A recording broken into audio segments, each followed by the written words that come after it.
Labą rytą, mėly kolegos, susirinkę į jau trečias iki vykstančio 300 ežerų ralio pristatymo spaudos konferenciją. Zarasai iš tikrųjų šią savaitę išgyvena tokį kaip miesto gimtadienį, miesto šventę, pagrindinė miesto šventė tai rytoj Žolinės ir po to sekantis renginys be abejo tai sportinės varžybos, trečią kartą organizuojamas ralis 300 ežerų.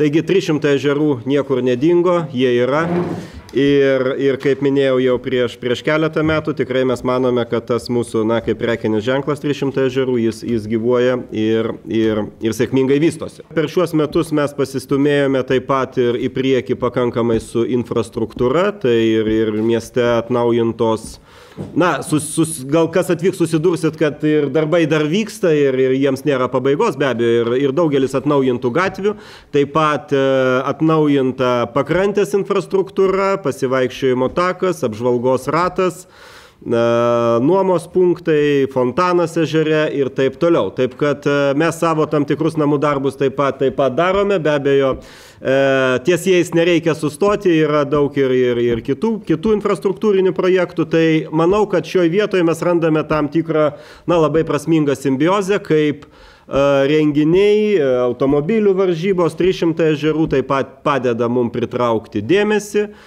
padeda pritraukti žiūrovus ir atitinkamai ateina ir investicijos. Tikrai trečias kartas tai ne pirmas, gal daugiausiai bijojom to pirmo karto.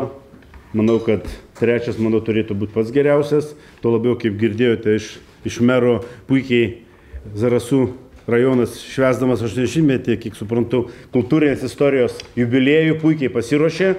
Ir federacijos vardu tikrai noriu padėkoti merui, kad vis dėlto Zarasai tampa ne tik automobilių sostinė, tai ir kitų kultūros renginių sostinė ir puikiausiai infrastruktūra plečiasi.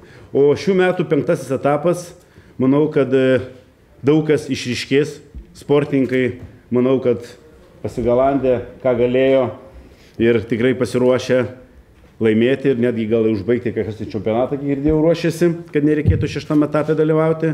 Ir noriu visiems palinkėti organizatoriams sklandžių rungtynių, kad būtų viskas, kad susidirbtų teisėjavimas, kad žiūrovai netrukdytų, saugos tarnyba neturėtų problemų ir palinkėti, kad mes šeštadienį puikiausiai atšvęstumėm, nugalėtų apdovanojimus ir patį uždarytumėm etapą. Iš tikrųjų, aš savo darbą pradėjau daryti jau lapkričio mėnesį ir vėlgi važinėti tais pačiais keliukais, bet galiu pasakyti, Zarasų rajone jų daugiau neliko, kurie tiktų ralių varžybom. Jau panaudojom visus, bet aišku, jų konfiguracija, pusės, jų apvertimai visokie galioja ir šiemet mes naudojam vėlgi, stengiamės po pernai metų, bet vėlgi gal taip ir sutaps tas lietus ir tie minkšti keliai, stengiamės daryti skirtingus greičio ruožus, kad nesugriauti tiek daug kelių, bet aišku, yra atkarpos, kur yra žiūrovų zonos ir bus po 2 kartus pravažiuojamos atkarpos ir aišku, kažkiek keliai sugės, nes dabar lietingi orai, bet manau, savaitgalį geras oras, duos gerą nuotaiką ir nuo to niekas čia blogo tokio neatsitiks. Visi turėsim gerą reginį.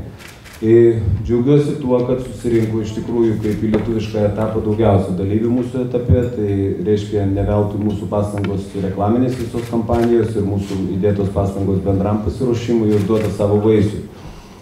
Gal pagrindinis dalykas yra, jog mumise plazda tokia mintis, kitąmet reiškia pritraukti ir Latvijos etapą pas mus. Nors, aišku, yra tik tai planai, šiemet atvyksta stebėtojai iš Latvijos federacijos ir apie tai mes jau pradėjome kažkiek po truputį šnekėtis. Jiems, aišku, mūsų lokalinė zona labai yra patraukli, nes Zarasai randasi pačiame pasienyje, jiems būtų ir atstumas, ir, sakykime, ralio formatas irgi jiems yra priimtinas ir pradedame tą šnekas vystyti tą mintį, kuri iš tikrųjų kažkiek tai kirba ir džiugina, jeigu taip įvyktų, tai turėtume kitais metais iš tikrųjų labai didžiulį reginį ir patį renginį tokį, kuris, sakykime, žiemą sutraukdavo bendram etapui Latvijos sportininkus, bet dabar jau žinome, jog jie tikrai žiemą neatvyks ir turi pas save žadą turėti Europos etapą žiemą ir vasarą gvildename mintį, kad turėtume Latvijos svečius, tada būtų iš vis labai šaunu. Iš viso dalyvaus apie 150 saugos darbuotojų, kurie užtikrins saugą. Taip pat, aišku, automobiliai, ryšio priemonės, ir daugiau organizacinių priemonių. Reiškia, ralio saugos planas yra derinamas ir su Zarasų rajono, reiškia, policijos teritorinė įstaiga ir su Utenos apskrities. Tai yra kompleksiniai sprendimai, kurie skirti tam, kad ralis praeitų maksimaliai saugiai. Kaip visi žinot, automobilių sportas tikrai yra susijęs su tam tikrom rizikom. Čia, kaip sakyti, tikrai ne man čia galbūt ir aiškinti tą. Mūsų užduotis yra aiški ir mes ją tikrai pasistengsim maksimaliai gerai vykdyti. Ką aš dar norėčiau pasakyti, kad tikrai teko dirbti turbūt su visais beveik ralio organizatoriais, kurie organizuoja ralį Lietuvoje, Lietuvos ralio čempionato ir kitų galbūt varžybų. Tai tikrai norėtųsi galbūt išskirti 300 ežerų ralio organizatorius, už tikrai, kurie išsiskiria tom, kad tikrai skiria daug dėmesio saugai, tikrai analizuoja, vertina, taiso galbūt klaidas ir tikrai skiria daug dėmesio, kad ralis praeitų saugiai.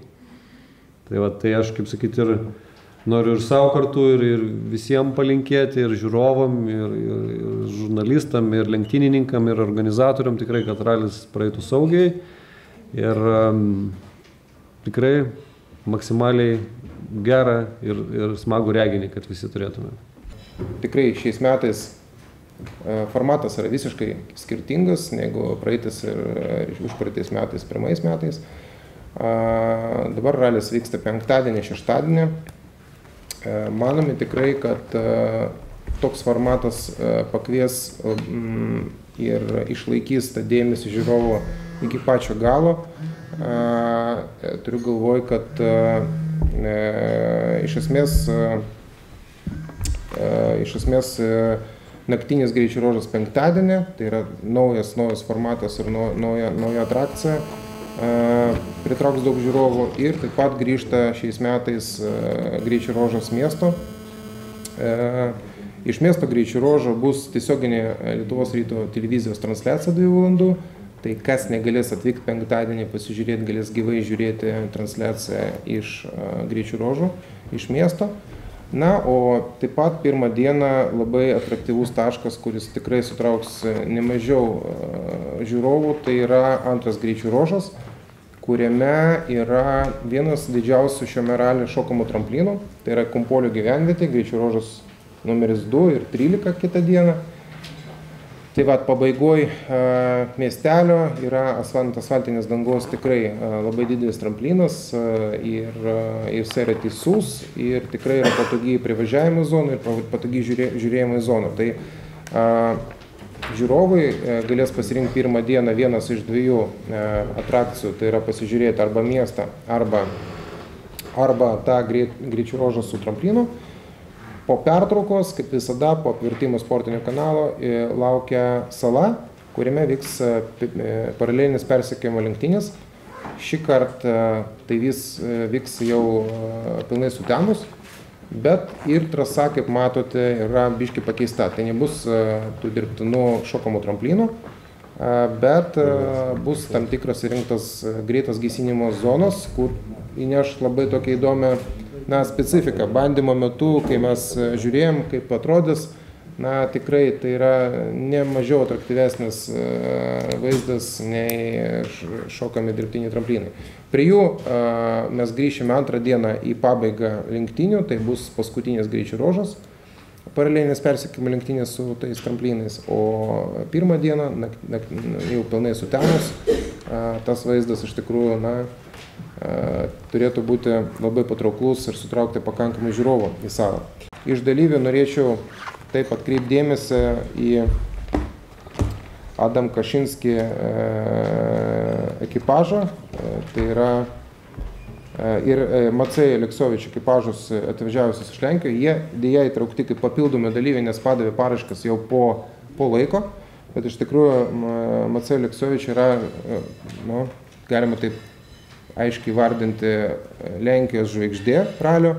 tikrai atvažiuoja su labai galingu Ford Fiesta 2000 automobiliu ir manau, kad tas tandemas Girdausko VRC, mūsų N4 grupės lyderiai ir Lenko S2000 tikrai pirmą dešimtuką labai stipriai papuoš. Na, kaip sakyt, labai norėčiau pats pamatyti, bet nepamatysiu tą dalyką savo akimis.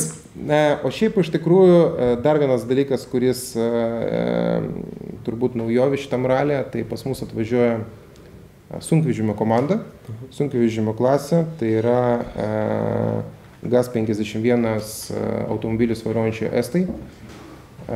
Automobiliai tikrai įspūdingi, jie ten sveria apie 600-700 kg išlengvinti, bet jų galingumas siekia 200-170 arklių ir galų varomi tikrai pabaigai važiuojant į kanalą, na, kaip sakyti, tikrai rekomenduoju sulaukti, nes matant, mes Audriu matėme, kaip tai atrodo, kai važiuoja Estijai, tai yra tas faktorius, kuris sulaiko žiūrovus sulaukti pačios pabaigos, kad pamatyti būtent šitus sunkvežimius. Aišku, mes turim tam tikrų techninių problemų, jiems važiuojant trasą, pavyzdžiui, mieste, tai jie sako, kad šaligatviai mums neegzistuoja, arba toks dalykas kaip pripučiamos arkos, tai mums reikės kelti maždaug 1,5 metro tos dalykus, kad jie neatvažiuotų kartu su tom arkom į finišą. Bet iš tikrųjų tai yra labai stipriai papuoš renginį mūsų ir tikrai, na, kaip sakyt, apie jos yra ir informacija šitam ralio žurnale, tikrai įdomus ir pirmą kartą iš esmės Lietuvoje pasirodantis ekipažai.